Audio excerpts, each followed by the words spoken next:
This is Jordan Tower with JT News. Make sure you smash that like button, smash that subscribe, and let's get right into the news. Well, if you want to see how people really feel about you, have a hiccup in your normal routine, okay? And that's what happened with Matt Hoffa. Recently, he had some problems with his landlord arrangement. And, you know, sometimes when you're starting something, a lot of people don't realize this. When you're starting something, you're just making it work as a, you know, like you're just putting it together.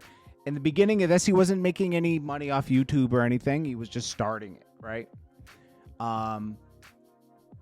And it turned into something very good something. It's a good podcast. Still is a podcast. But sometimes people can rug pull you, and that's what happened here. So, you know, he had the shop, he had an agreement, he thought, and so why fix something that isn't broke, right? Well, things broke. They the woman, I guess, pulled the lead. Something happened, unfortunately. That happens a lot in New York City. I don't know if you guys have ever lived in New York City, but messed up things can happen. You got to do weird arrangements, especially with commercial property, right? So Matt Hoffa is in a little predicament where he has to find a barbershop. And that could be costly. You know what I would do if I was Matt Hoffa? Because, like, if looking at the perspective of just this picture, right?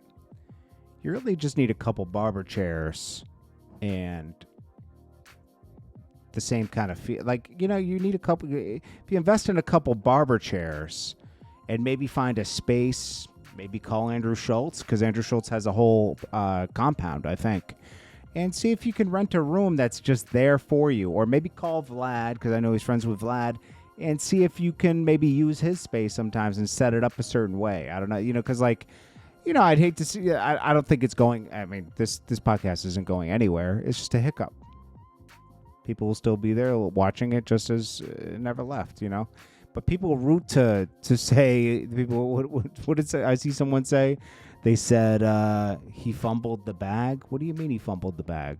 He just lost the space out of nowhere. It's not his control in a way, you know, like, could he have been proactive and got a different space? We can all do a lot of things that are proactive, and it's easy to see that afterwards. But honestly, Matt Hoffa isn't going anywhere, man. I don't know. Yeah, I didn't realize he had that many haters. But I watched his clip the other night, and a lot of people were hating on him. And I've seen the videos. So yeah, he'll be fine. I don't think Matt Hoffa likes me too much, but for some reason I don't know why. We used to talk in the beginning when he started his podcast. I like it. I like his podcast. Okay, I don't like every opinion that comes out of there, but that's normal. Not everybody likes my opinions. That's normal. You could still say that's a dope podcast. So then we got Bricc Baby. This guy, everyone's painting him as a snitch now. All right, I told you when Bricc Baby first arrived in the scene, he was talking about the guy who killed Nipsey. That's all people cared about. He was on Camp Capone News talking about that, right? And then it snowballed into more interviews talking about that because everyone was interested in Eric Holder and he knew him. But nobody cared about Bricc Baby before, and nobody should care about him now, okay? Is he a human being that has a family and everything? Yes. And, you know, would it be better if he was home? Yes. But he got into this clout chasing thing and, you know, was trying to turn up his gangster, I guess, right? Keeping AKs in his house and everything. You'll see it in the paperwork. Arguing with his baby mom, talking about deleting her on the phone. His phones were tapped, obviously, right? His phones were tapped. He brought a lot of attention on himself. Big U didn't like him. That didn't help because now as we see, Big U has pretty much laid out a lot of this case against Whack 100 didn't like him, and he's pretty much laid out a lot of this case against Big U, and obviously he didn't like Bricc Baby, and he kept exposing, he got found with a gun and this and this. Whack 100 knew a lot for being a civilian, okay? Or so he calls. He's a gangster civilian, right? He's really a podcaster now. But anyways, Bricc Baby's paperwork comes out and it has some like questionable things in it, talking about, I hate doing what you police tell me to do, blah, blah, blah, blah. Now, Loose Cannon and him do give up a lot of info. So they don't want Bricc Baby to get out on bail. The Bricc Baby's on some phone call talking about, oh, I got my house with 1.1 million. No, you don't. You do not have a house with 1.1 million ready to put up for bail. And you guys can get in the comments all you want to say, you don't know what Bricc Baby has? Bricc Baby doesn't get paid that much on No Jumper, and he gets paid minimal amount of money to do interviews on other platforms, okay?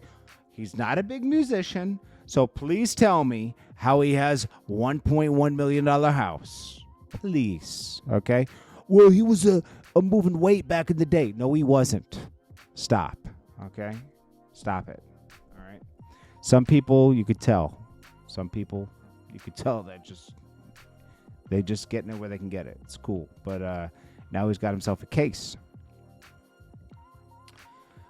So Zaire Mitchell's his name. Application for bail, reconsideration. They don't want him out of jail, and they make a case of why. You know, he's not.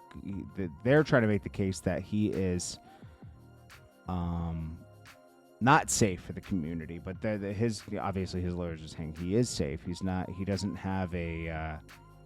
Let's see. It says, to the contrary, the defendant's criminal history shows dedication to crime, recidivism, and no matter what the consequences, no matter his conduct during the investigation, in this case, shows the same dedication to a life of crime, inability to comply with the rule of law. The indictment first alleges that defendant in shooting at individuals possesses ammunition expelled from firearms on July 12, 2022, and then June 21st, 2023, the defendant was captured on an intercepted call arguing with a significant other in which she repeatedly recounted that the defendant had pointed a gun at her and her child.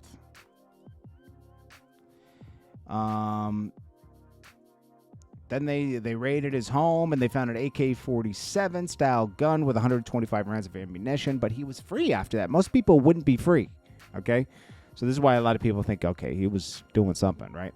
After law enforcement seized those weapons and arrested the defendant, he continued undeterred. In March 2024, defendant erupted at his place. Oh, remember this? When he was like, dead homies, man, I'll clip all y'all on No Jumper. While you have a pending case of guns? Bro.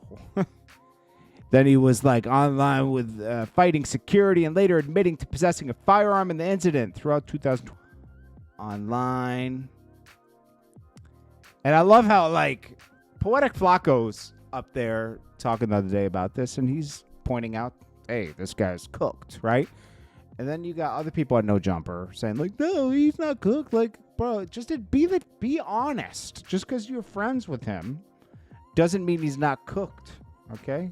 You can't keep making excuses. Oh, he wasn't really pointing a gun at his girlfriend. They were doing a skit. What are you talking about? What are you talking about? Following above-mentioned calls, law enforcement obtained warrants for defendant's home. Yeah, that's where he was talking about clipping his baby mom and didn't want her over there. And his mom was like, don't do that. You'll get caught on camera. He was caught on, he was also caught on wiretaps talking about he'll kill somebody. Like, it was crazy. So they found more guns in his house. Still didn't arrest him. Which is interesting, isn't it? On March 6, 2023, defendant told KC that the police were acting stupid and that he was tired of doing what they told him to do and that he was ready to shoot the mother of his child. Later that day, defendant told another unidentified male that he would kill the mother of his child at 6-0. On March 28, 2023, defendant said that he would body slam the mother of his child. On the same, is this the woman that we're talking about that Loose Cannon's wife is talking to all the time?